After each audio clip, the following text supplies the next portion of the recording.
بسم اللہ الرحمن الرحیم۔ محترم ناظرین، بہت دن پہلے کی بات ہے۔ بہت ہی دن پہلے کی ایک بستی میں ایک مشہور و معروف آدمی رہتا تھا۔ اس آدمی کا نام آزر تھا۔ آزر بت بیچا کرتا تھا۔ اس بستی میں ایک بہت بڑا گھر تھا۔ اس گھر میں بت تھے۔ بت بہت زیادہ تھے۔ لوگ ان بتوں کو سجدہ کیا کرتے تھے۔ آزر ان بتوں کو سجدہ کیا کرتا تھا۔ آزر ان بتوں کی پوجا کیا کرتا تھا۔ آزر کا ایک ہونہار بیٹا تھا۔ وہ بہت ہی ہونہار تھا۔ اس بیٹے کا نام ابراہیم تھا۔ ابراہیم لوگوں کو دیکھا کرتا تھا کہ وہ بتوں کو سجدہ کرتے ہیں، اور یہ لوگوں کو دیکھا کرتا تھا کہ وہ بتوں کی پوجا کرتے ہیں۔ ابراہیم جانتا تھا کہ بت تو صرف پتھر ہے۔ وہ جانتا تھا کہ بت نہ بولتے ہیں اور نہ ہی سنتے ہیں۔ وہ جانتا تھا کہ بت نہ نقصان دے سکتے ہیں اور نہ ہی فائدہ۔ وہ دیکھا کرتا تھا کہ مکھی بتوں پر بیٹھتی ہے تو وہ اسے اڑا نہیں سکتے۔ وہ دیکھا کرتا تھا کہ چوہا بتوں کا کھانا کھا جاتا ہے، وہ اسے روک نہیں سکتے۔ ابراہیم اپنے دل میں کہا کرتا تھا، لوگ بتوں کو سجدہ کیوں کرتے ہیں؟ ابراہیم اپنے دل سے پوچھا کرتا تھا کہ لوگ بتوں سے کیوں مدد مانگتے ہیں؟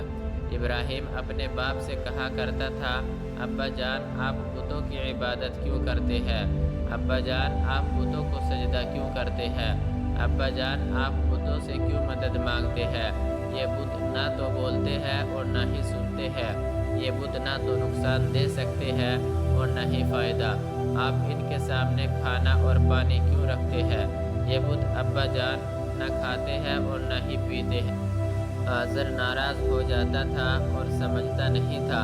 ابراہیم اپنی قوم کو نصیحت کیا کرتا تھا، لیکن لوگ ناراض ہو جاتے تھے اور سمجھتے نہیں تھے۔ ابراہیم نے کہا، یہ بت اس وقت توڑ دوں گا جب یہ لوگ باہر چلے جائیں گے، تب یہ لوگ سمجھیں گے۔ عید کا دن آیا تو لوگ خوش ہوئے۔ لوگ عید کے لیے میدان میں باہر نکلے اور بچے بھی ان کے ساتھ نکلے۔ ابراہیم کا والد باہر نکلا اور اس نے ابراہیم سے کہا، بیٹا کیا تو ہمارے ساتھ باہر نہیں جائے گا؟ ابراہیم نے کہا، میں بیمار ہوں۔ لوگ چلے گئے اور ابراہیم گھر میں رہا۔ ابراہیم بتوں کے پاس آیا اور کہا، تم بولتے کیوں نہیں ہو؟ ارے تم سنتے کیوں نہیں ہو؟ یہ کھانا اور پانی ہے، تم کھاتے پیتے کیوں نہیں ہو؟ بت خاموش رہے اس لیے کہ وہ پتھر ہے، اور پتھر بولتے نہیں۔ بت خاموش رہے اور نہ بولے۔ تب ابراہیم کو غصہ آیا اور اس نے کلہاڑا پکڑ لیا۔ ابراہیم نے بتوں کو کلہاڑے سے مارا اور بت ٹوٹ دیے۔ ابراہیم نے بڑے بت کو چھوڑ دیا اور کلہاڑا اس کی گردن میں لٹکا دیا۔ لوگ واپس آئے اور بت خانے میں داخل ہوئے۔ لوگوں نے ارادہ کیا کہ وہ بتوں کو سجدہ کرے، اس لیے کہ آج عید کا دن ہے۔ لیکن لوگ بت خانے کا منظر دیکھ کر حیران ہوئے اور دہشت زدہ ہو گئے۔ لوگوں نے افسوس کا اظہار کیا اور غضبناک ہوئے۔ انہوں نے کہا، ہمارے خداؤں کے ساتھ یہ ہاتھ کون کر گیا؟ وہ کہنے لگے، کہا ہم نے سنا ہے کہ ایک نوجوان ان کا ذکر کیا کرتا ہے جسے ابراہیم کہا جاتا ہے۔ انہوں نے دریافت کیا، اے ابراہیم، کیا ہمارے خداؤں کے ساتھ تو نے یہ سلوک کیا ہے؟ آپ نے ارشاد فرمایا، بلکہ ان کے بڑے نے یہ سب کچھ کیا ہوگا، ان سے ہی پوچھ لو۔ اگر یہ بولتے ہیں، لوگ جانتے تھے کہ بت تو پتھر ہے، اور وہ جانتے تھے کہ پتھر نہ سنتے ہیں اور نہ ہی بولتے ہیں۔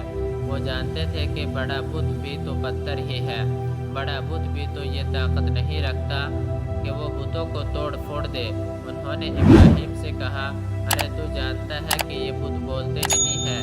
ابراہیم نے جواب میں کہا، تم ان بتوں کی پوجا کیوں کرتے ہو جو نہ فائدہ دیتے ہیں اور نہ ہی نقصان؟ تم ان بتوں سے کیوں مدد مانگتے ہو جو نہ بولتے ہیں اور نہ ہی سنتے ہیں؟